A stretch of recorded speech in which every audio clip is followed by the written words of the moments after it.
trust rises. A barefoot boy dribbles past two kids twice his size. Not because he wants to show off, but because it's the only moment he forgets about war, hunger, and the chaos outside his grandmother's front door. He doesn't know what a Ballon d'Or is. He doesn't know he'll one day sit with heads of state. All he knows is this game, and how it's the only thing that makes him feel alive.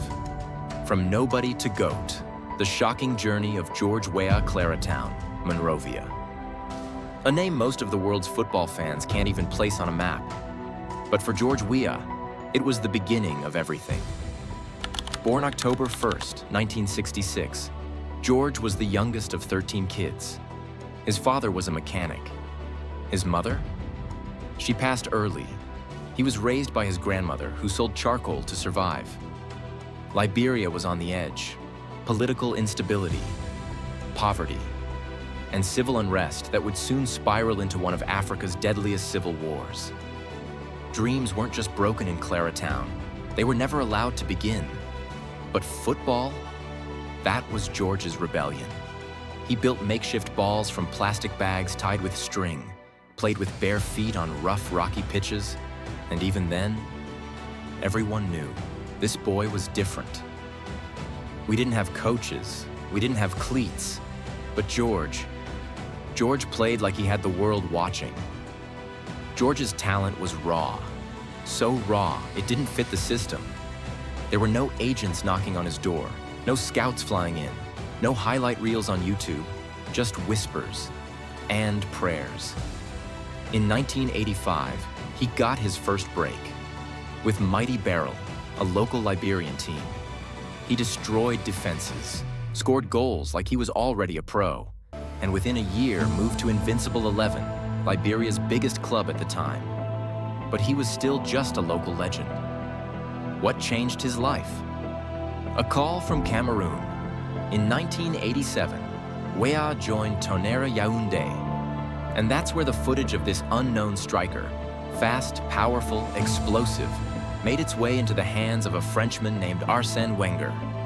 Wenger watched 20 seconds of tape, paused, and said, "Sign him. Now." Imagine being 21. You've never left West Africa. And suddenly you're on a plane to Monaco to play professional football in Europe. With no French, no winter jacket, no friends, just your instincts and the weight of an entire continent's hopes. At AS Monaco, Weah trained like a madman. Didn't speak much, but spoke with the ball.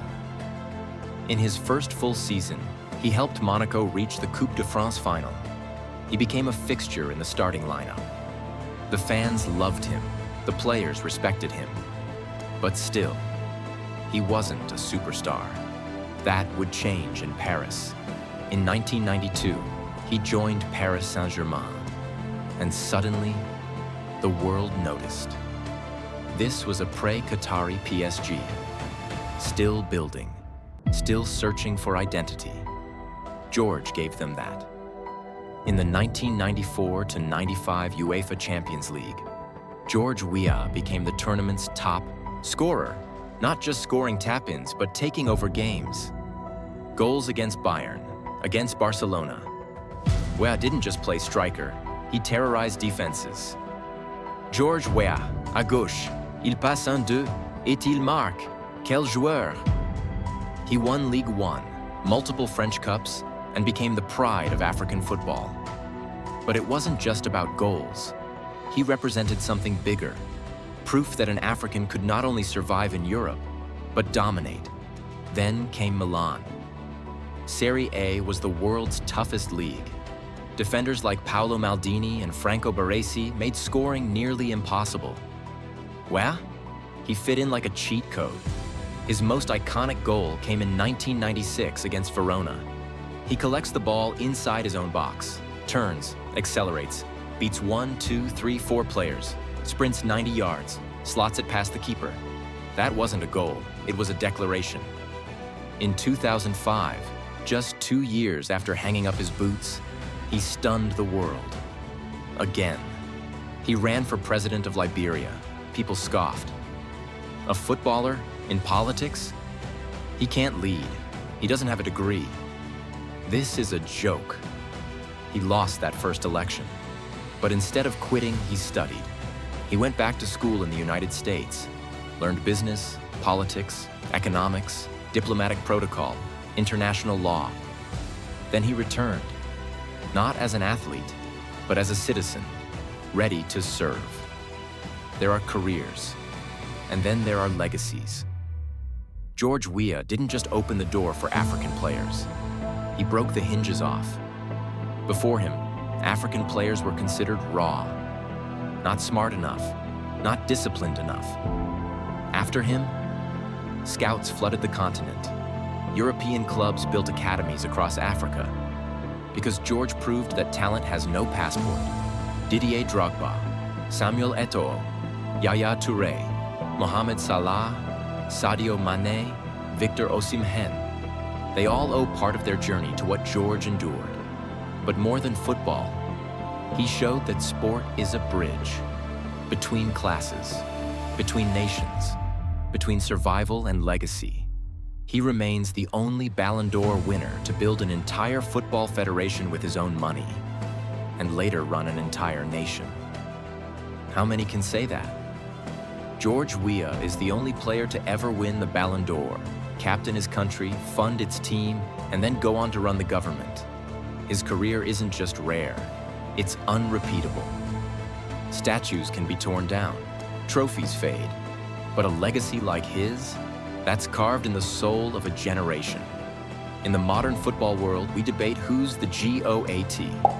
Messi, Ronaldo, Pelé, Maradona? But sometimes, GOAT doesn't mean just greatest of all time. Sometimes, it means greatest overall trials. George Weah never won a World Cup. He didn't end his career with 700 goals. But what he did, no one else ever has. He came from nothing, rose to the top of the football world. And then, instead of building a mansion on a hill, he built a future for an entire nation. From Claretown's dirt roads to the presidential motorcade, from hunger and hand-me-downs to handshakes with global leaders, from a dusty ball to a Nobel Prize nomination. So next time someone says you need connections to succeed, tell them about George. Next time someone tells you your background defines your limit, tell them about George.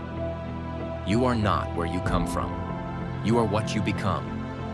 Never stop believing. And that's why George Weah isn't just a football legend. He's a life lesson. If this story moved you, share it. Subscribe for more true sports stories that go beyond the game and where legends live forever.